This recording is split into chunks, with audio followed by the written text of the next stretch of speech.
আসসালামু আলাইকুম সুপ্রিয় দর্শক, আশা করি আপনারা সবাই ভালো আছেন। দর্শক বন্ধুরা, আজকে আমরা চলে আসছি ব্রাহ্মণবাড়িয়া জেলা বাঞ্ছারামপুর থানা আইবপুর গ্রামে। আর আজকে আমরা চলে আসছি আইবপুরের মা বাবা দোয়া হ্যাচারি অ্যান্ড সেল সেন্টারে, যার উদ্যোক্তা হচ্ছেন সৌদি প্রবাসী গিয়াসউদ্দিন ভাই। আজকে আমরা চলে আসছি গিয়াসউদ্দিন ভাইয়ের কোয়েল পাখির হ্যাচারিতে।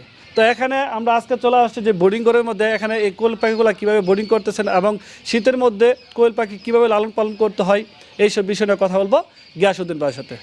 আসসালামু আলাইকুম গিয়াস ভাই। ওয়ালাইকুম আসসালাম রহমতুল্লাহ। গিয়াস ভাই কেমন আছেন? জি ভালো আছি আলহামদুলিল্লাহ। আচ্ছা গিয়াস ভাই, এখন কিন্তু আমরা বসে আছি আপনার যে কোয়েল পাখির বোর্ডিং ঘর রয়েছে সেই ঘরের মধ্যে। এখানে কোয়েল পাখির বাচ্চা রয়েছে কতগুলো? এই জায়গায় কোয়েল পাখি বাচ্চা আছে 10,000। 10,000? আচ্ছা, এগুলোর বয়স আছে কতদিন? এটা বয়স 14 দিন আজকে। 14 দিন? জি। আচ্ছা, এখনো কি বোর্ডিং চলতেছে? জি বোর্ডিং চলতেছে। আচ্ছা, কোয়েল পাখিটা মূলত কতদিন বোর্ডিং করতে হয়? এটা আপনার হচ্ছে তাপমাত্রার উপর নির্ভর করবো। হ্যাঁ, তাপমাত্রা যদি বাড়ে, আপনার রৌদ্র থাকে, তাহলে আপনার দেখা গেছে আপনার আমরা লাইট বন্ধ করে দিলে পারবো 10 দিন পর থেকে, 12 দিন পর থেকে। আবার বাইরে যদি শীতের আবহাওয়া থাকে, তাহলে মোটামুটি 15 দিন পর্যন্ত লাইট চাইবো। আচ্ছা, বোর্ডিং অবস্থায় আসলে এই কোয়েল পাখিগুলোকে খাবার দাবার বা চিকিৎসা কি কি করতেছেন? এটি আপনার এটার পরিবেশ আছে একটা জিনিস, পরিবেশ কি জানেননি, যেমন এটার পাখিটা কোন পর্যায়ে আছে এটার উপর নির্ভর করে মোটামুটি ট্রিটমেন্টটা চলবে আর কি। মূলত এটা গুরুত্ব সহকার জিনিস। আচ্ছা, খাবার দাবারগুলো কি দিচ্ছেন? খাবার দাবার দিতেছি মোটামুটি, এখন পাউডার খাবার দিতেছি আর কি গুঁড়া করে। এখন যদি কেউ এগুলাকে সংগ্রহ করতে চায় তখন সে নিয়ে কি কি করতে হবে?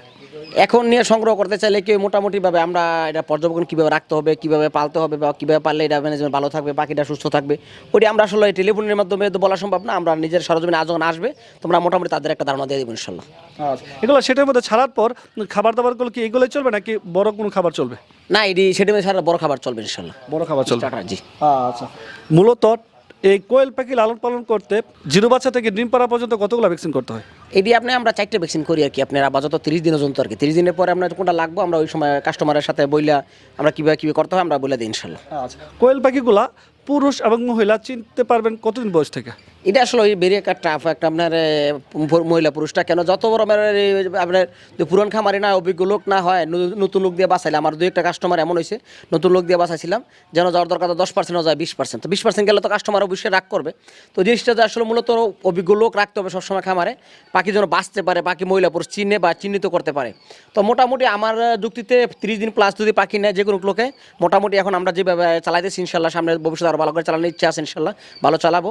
আপনার মোটামুটি 30 দিন প্লাস হলে এমন করে বাঁচতে পারবো ইনশাল্লাহ। আচ্ছা গিয়াস ভাই, আপনি যেহেতু একজন অভিজ্ঞ খামারি এবং দীর্ঘদিন যাবত এই কোয়েল পাখি খামারের সাথে যুক্ত আছেন, কেউ যদি নতুন করে খামার শুরু করে তারা কতদিন বয়সে পাখিগুলো নিয়ে খামারটা শুরু করলে লাভবান হতে পারবে? আমার কথা হলো, যদি এক নেক সে বোর্ডিং শেষ করে আর এক নেক 30 দিন প্লাস, কেননা বোর্ডিং শেষ করলে সে অ্যাভারেজ দিব গা, সেটাতে নিয়ে আপনার সেপারেট করে নেবো।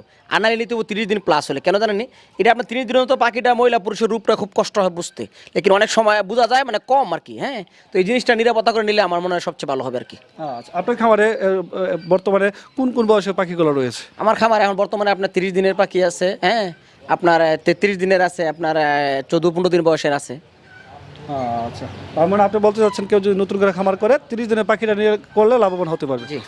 আচ্ছা, মূলত এই পাখিগুলো কতদিন পর থেকে ডিম দেওয়া শুরু করে দেয়? এটি মোটামুটি 50 দিনের ভিতরে ডিম চালু হবে, যদি সব কিছু ম্যানেজমেন্ট ঠিক থাকে আর কি। আপনি যত ভালোই রাখেন না, যদি ম্যানেজমেন্ট ঠিক না থাকে, খাবার পরিমাণ ঠিক না থাকে, তাহলে আপনি যত কিছু করেন না কেন পাখি ডিম পারবে, এটা আসবে, সময় লাগবে আর কি। আচ্ছা ভাই, একটা সময় কিন্তু দেখতাম এই কোয়েল পাখিগুলো শীতের মধ্যে প্রচন্ড চাহিদা থাকতো, প্রচুর বেচা বিক্রি হতো, কিন্তু এখন কিন্তু একটা সময় আসছে কোয়েল পাখির চাহিদা 12 মাসে রয়েছে। বর্তমান সিজনটা কিন্তু শীতের সিজন, এখন এই কোয়েল পাখি বেচা বিক্রি কেমন চলতেছে? আপনার কোয়েল পাখির বেচা বিক্রি বলতে প্রচুর চাহিদা কোয়েল পাখির, বুঝছেন, কোয়েল পাখির প্রচুর চাহিদা। কোয়েল পাখির আপনার এখন বর্তমানে বাজার কোয়েল পাখি দিয়ে শেষ করা যায় না। আপনার যে কোনো বয়সে পাখি চাক কাস্টমার, এখানে প্রচুর চাহিদা আছে আলহামদুলিল্লাহ। আচ্ছা, এই সিজনটাতে কোয়েল পাখিগুলো মূলত কি কি রোগবালাই হয়ে থাকে? আপনার পাখিতে কোনো রোগ নাই, পাখিতে শুধু ঠান্ডাটা কীভাবে ভালো রাখবে, সুস্থ রাখবে, আমরা ম্যানেজমেন্ট বুঝাই দিব, শিখাই দিব, উনি নিয়ে কীভাবে রাখবো, এটা একদম সহজ একটা করে, এটার থেকে সহজ কোনো জিনিস হইতে পারে না, একদম সহজ। আচ্ছা, একজন লোক যদি 1000 পাখি নিয়ে খামার শুরু করতে চায় সেক্ষেত্রে কত টাকা পুঁজি ইনভেস্টমেন্ট করতে হবে? একজন লোকে 1000 পাখি শুরু করতে গেলে আপনি মোটামুটি শেয়ার মূল্য 6000 টাকা হলে চলবে। 60,000 টাকা? 6000 টাকা মাত্র, জি। আচ্ছা, তো গিয়াস ভাই, কেউ যদি আপনার কাছ থেকে বাচ্চা নিতে চায় কতদিন আগে আপনাকে কনফার্ম করতে হবে? আপনি বাচ্চা নিতে গেলে আসলে ফোনের মাধ্যমে যোগাযোগ রাখবে। অনেক সময় দেখা গেছে অনেক সাইজের বাচ্চা থাকে, অনেক সময় থাকে না, এটা আমরা টেলিফোনের মাধ্যমে যোগাযোগ করলে আমরা ইনশাআল্লাহ ফয়সালা করে দেব। গিয়াস ভাই, এই কোয়েল পাখি খামার নিয়ে আপনার ভবিষ্যতে কি পরিকল্পনা রয়েছে? কোয়েল পাখির ভবিষ্যতে পরিকল্পনা বিশাল পরিকল্পনা। এখন তো মোটামুটি যতটুকু দিন দিন বৃদ্ধি পাইতেছে, সামনে ভবিষ্যতে আরো বিশাল পরিকল্পনা আল্লাহ করা ইনশাআল্লাহ। আচ্ছা গ্যাস ভাই, আপনার সাথে কথা বলে আমার খুবই ভালো লাগলো। আমরা চাইবো আপনার এখানে যে কোয়েল পাখি রয়েছে, টাইগার মুরগি, ফার্ম মুরগি, যেসব ধরনের বাচ্চা রয়েছে সবাইকে যেন ভালো মানের বাচ্চা দিয়ে সহযোগিতা করতে পারেন, সে আশা ব্যক্ত করে আজকে আমরা বিদায় নিচ্ছি। ভালো থাকবেন, আসসালামু আলাইকুম। আপনি ভালো থাকেন, দেশ বাসীর জন্য ভালো থাকেন ইনশাল্লাহ।